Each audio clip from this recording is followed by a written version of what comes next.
So India का ये जो 8.2% ग्रोथ रेट है, इस पर एक आर्टिकल आया है द हिंदू में, इंपॉर्टेंट स्टफ पढ़ लेते हैं। सो 8.2% जो है जीडीपी में इंक्रीज, एक तो ये फिगर याद रखना। इसके अलावा ये एक पहले भी मैंने इस पर वीडियो बनाई थी कि मैन्युफैक्चरिंग सर्ज वाली एक है ना, कि 9.1% ग्रोथ जो है वो मैन्युफैक्चरिंग सेक्टर में देखने को मिल रही है। दैट मीन्स इंडस्ट्रियल डिमांड बढ़ी है, फैक्ट्रीज जो है वो अपनी कैपेसिटी के क्लोजर काम ऑपरेट कर रही हैं, ठीक है। इसके अलावा जो सर्विसेज है वो भी इंडिया की जीडीपी का 60% है और 9.2% पर ग्रो कर रही हैं।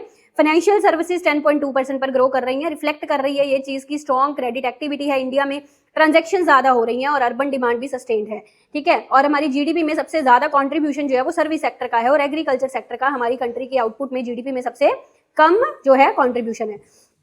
तो देखिए ये जो रियल ग्रोस वैल्यू एडेड है, इसके नंबर इंक्रीज हुए हैं फ्रॉम 82.88 लाख करोड़ टू 89.41 लाख करोड़, ठीक है। सो ये इंडिकेट कर रहा है कि भाई एग्रीकल्चर, इंडस्ट्री, सर्विसेज, तीनों सेक्टर्स जो हैं उनमें एक राइस हुआ है, ठीक है, एक वैल्यू एडेड हुई है। सो क्योंकि देखिए क्या यहाँ पे ना एक चीज़ समझते हैं, एक रियल जीडीपी रहती है, एक नॉमिनल जीडीपी रहती है। तो दोनों में थोड़ा पहले तुम फर्क समझ लेते हैं। अब जैसे इसमें यहाँ पर भी लिखा है कि real numbers held up because the nominal, मतलब कि असल में ये नहीं है कि प्राइस ज्यादा होने के कारण हमको ये ज्यादा जीडीपी दिखाई दे रही है, ठीक है। रियल जीडीपी बढ़ी है, ठीक है, कि अगर हम इन्फ्लेशन को इफेक्ट को रिमूव भी कर दे तो जीडीपी ज्यादा दिख रही है। ऐसा नहीं है कि प्राइसेस ज्यादा होने के कारण मुझे जीडीपी ज्यादा दिख रही है, ठीक है। तो देखो इसका मतलब समझिए, एक होता है हमारा नॉमिनल जीडीपी। नॉमिनल जीडीपी जब हम करंट प्राइसेस पर जीडीपी को देखते हैं।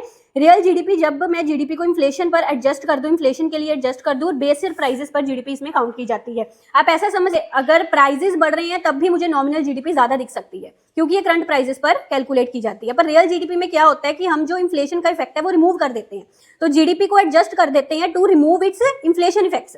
मतलब इन्फ्लेशन इफेक्ट्स को रिमूव करने के लिए जब नॉमिनल जीडीपी को एडजस्ट कर दिया जाता है तो उसको हम रियल जीडीपी बोलते हैं। यानी कि अगर रियल जीडीपी मेरी बढ़ रही है, दैट मीन्स कि वो इन्फ्लेशन इफेक्ट की वजह से सिर्फ मुझे जीडीपी फिगर ज्यादा नहीं दिख रही। अगर सिर्फ नॉमिनल जीडीपी बढ़े, रियल जीडीपी ना बढ़े, तो ये चीज हो सकती है कि सिर्फ इन्फ्लेशन इफेक्ट के कारण मुझे जीडीपी ज्यादा दिख रही है। पर अगर रियल जीडीपी भी बढ़ रही है, दैट मीन्स वो सिर्फ इन्फ्लेशन इफेक्ट नहीं है, असल में सच में प्रोडक्शन बढ़ रहा है, वैल्यू एडेड हो रहा है, ठीक है। फार्मूला होता है रियल जीडीपी का nominal GDP over GDP deflator, यानी कि जो प्राइजेज है ना, प्राइजेस मेजर करने के लिए हम जीडीपी डिफ्लेटर यूज करते हैं, मल्टीप्लाई बाय 100, ठीक है जी। सो रियल नंबर्स जो है जीडीपी के वो बड़े हैं, वो ये बोल रहा है। सो इसके अलावा प्राइवेट फाइनल कंजम्पशन एक्सपेंडिचर जो है दैट इज राइजिंग बाय 7.9%, ये भी एक फिगर याद रख लेना, दैट मींस हाउस होल्ड जो है वो ज्यादा स्पेंड कर रहे हैं।